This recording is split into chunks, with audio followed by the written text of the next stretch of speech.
What is going on, YouTube? This is Alex back with another video. This is my very first contest entry video, and I am going to be entering none other than the amazing Murfinator 1028 contest video. He has an awesome prize set up for us. The entire Hush series from Batman 608 to 619. He also has a Michael Turner cover from Rebirth. And he also has a 1 in 25 Batman New 52 number 3 set up. And if we can get above 50 submissions, there you go.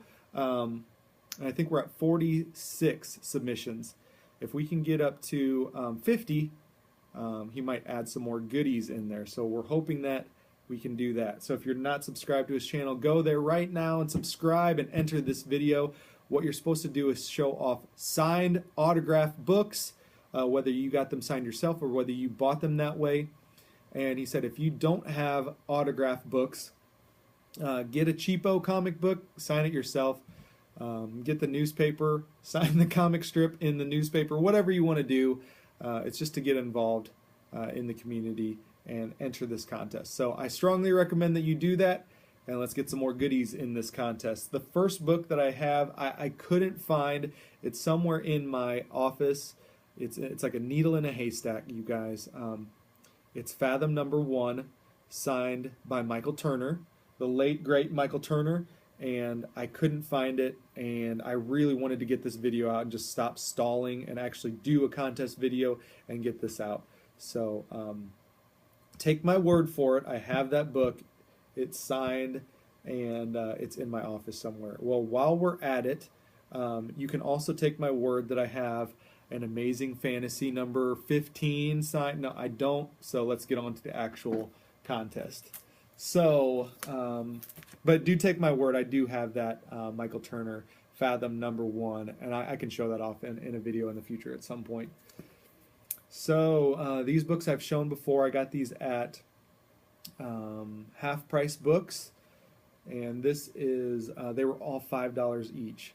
So this is the Uncanny Inhumans #0, signed by Charles Soule, and there's no certificate of authenticity, but it looks genuine. I kind of looked up his autograph on eBay and Googled his, signed books by him.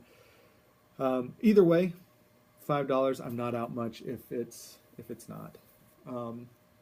This is also Inhumans #1, Marvel Now, signed by Charles Soule, and the autographs, the signatures look very similar. And what would honestly be the benefit of forging Charles Soule's autograph? It doesn't increase the value on these books whatsoever. I bought them for $5.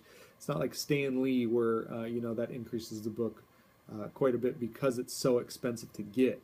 So here's those. This is a book that I was searching for when I went into the store, and I search for it every time I'm digging through back issues for the first appearance of this character, and it's in Flash, Volume 2, number 108. It's Savitar, first appearance of Savitar, and this is signed by Mark Waid. Once again, it doesn't come with a certificate of authenticity. But what would be the benefit of forging Mark Waid's signature? There doesn't seem like there would be any benefit financially for someone to do that. So based on that and based on what I've seen online, I would say that is a genuine signature. And if it's not, I just have some dude scribble on my comic book, and it's still cool to have. So what can I say? Okay, the next book I got when I was in Chicago. I've also shown this book, and then I've got some books that I haven't shown off yet. When I brought the stack of books up to the counter, I got books like the first Steppenwolf at that time. I got the first Guy Gardner at that time. A couple other ones that I got from that shop. Northwest Indiana, really nice shop there. And I got this book as well. This is an awesome, not only is it an awesome book, it's an awesome cover. The signature is by someone who is well thought of in the industry, and it does have a certificate of authenticity on the back. This is Superman 204, signed by Jim Lee. And if you have not read this story arc, Superman for Tomorrow, I believe is what it's called. Either way, it is an awesome storyline. I would strongly recommend that you do it. Read that book. If you have Hoopla, it's for free download on Hoopla. But if you're collecting the individual issues, you get Jim Lee covers on each issue, so it's not a bad deal at all. You get great artwork and a great story. If you can remember, this is a connecting cover for Batman 608, the Jim Lee variant cover. Well, I guess they're all Jim Lee covers for that Hush series, but you have Superman on the perch on this side, and then facing him on the connecting cover would be Batman on the perch as well. And that book is going for well over $100, I believe. So I do not have that book, but this is an awesome book, and I'm very happy to own this with the signature. So amazing, Murfinator. How am I doing so far? I got these next books online on this artist's website, and you will all know and recognize his artwork. Maybe you didn't know who it was, but I'm sure you all know who this is by now. But this is Aunt Lucia. First one I will show is the Action Comics variant for 32, signed there by Aunt Lucia. You can get them on his very own website, and he'll just personally sign it, and ship it out himself. I don't know if he has any kind of staff or anything helping, and I'll tell a story about that in just a second.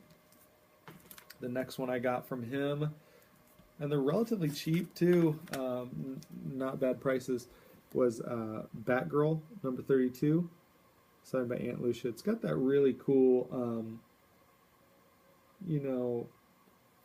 old style, like 1930s, 1940s pinup girl type thing. Just classy artwork. Not over sexualized like some artists do, but it's more classy and like empowering women and stuff like that. So the next one, I actually ordered Superman Wonder Woman, and that's the one that I put in the cart when I was checking out on his website. But he sent me this book instead, Superman, with Lois Lane there on the cover, and there's his autograph there. Nice autograph as well. But I wanted the cover with Wonder Woman on it, so I'd have had Batgirl, Supergirl, and Wonder Woman. I thought that would have been a cool to display on my wall. Oh, and by the way, these are dollar store frames, so you can get these at the dollar store, the Dollar Tree, whatever your dollar store is, Deals, whatever it is, for $1. Very cheap frames, but they're good for displaying things. And you just take the paper that's in there and just flip it around. There's usually like the family on the generic family that's on the advertising for these frames. Just flip that around, and it's good for cheaply displaying comic books. So there's that. He was kind enough, I sent him an email saying, I ordered, what was in my checkout box was the Superman Wonder Woman, with Wonder Woman on the cover, breaking the chains. And so he kindly sent me a message back asking what he could do to make it right. And I was happy with what I have, so I didn't ask for anything or a refund or anything like that. So super cool to get his personal response to that as well. So those are great books. The last one are two books that I found in a 50-cent bin. So I guess those are the only ones, the Aunt Lucia, that I guess technically I got signed. These books I found in a 50-cent bin, and they were so nice. And this is a character that I've grown to absolutely love because of this storyline and because of the person who signed this book. I was going to get them graded, and I don't get books graded because I wanted to display these books, and I didn't think that displaying them in the CGC case or the CBCS case was the route that I wanted to go for these books. And I just, so the dilemma was spend the money and get them graded, or spend the money and get a custom frame built. So I went the route of getting a custom frame built. On the front is archival glass. Hobby Lobby can do this for you. You just ask for archival glass in the front, normal glass in the back. Normal glass is going to be cheaper, and then a custom frame around it. So this is Jeff Johns signed number 1 and number 2 of his 2005 run of Green Lantern. An absolutely awesome run. I read Rebirth and then straight through till Blackest Night and beyond, Brightest Day. I stopped during Brightest Day because it was way too kind of just reaching, I believe. It was just kind of getting, I think Jeff Johns was getting done with that run, and it was just kind of reaching. So I didn't follow much throughout that. I read the first couple issues of Brightest Day, but absolutely loved Green Lantern Rebirth. I loved Flash Rebirth, and then everything that followed all the way up until Blackest Night. Really liked Blackest Night. But these are signed and numbered, 16 of 1,000 on this one, and 117 of 125.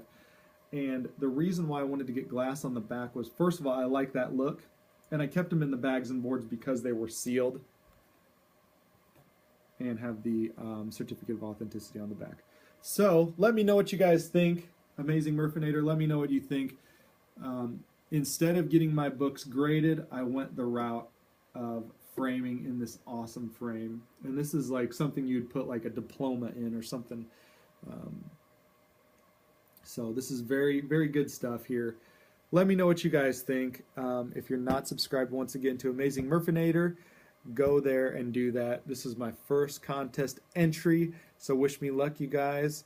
I appreciate everything, and I will talk to you all later. See ya.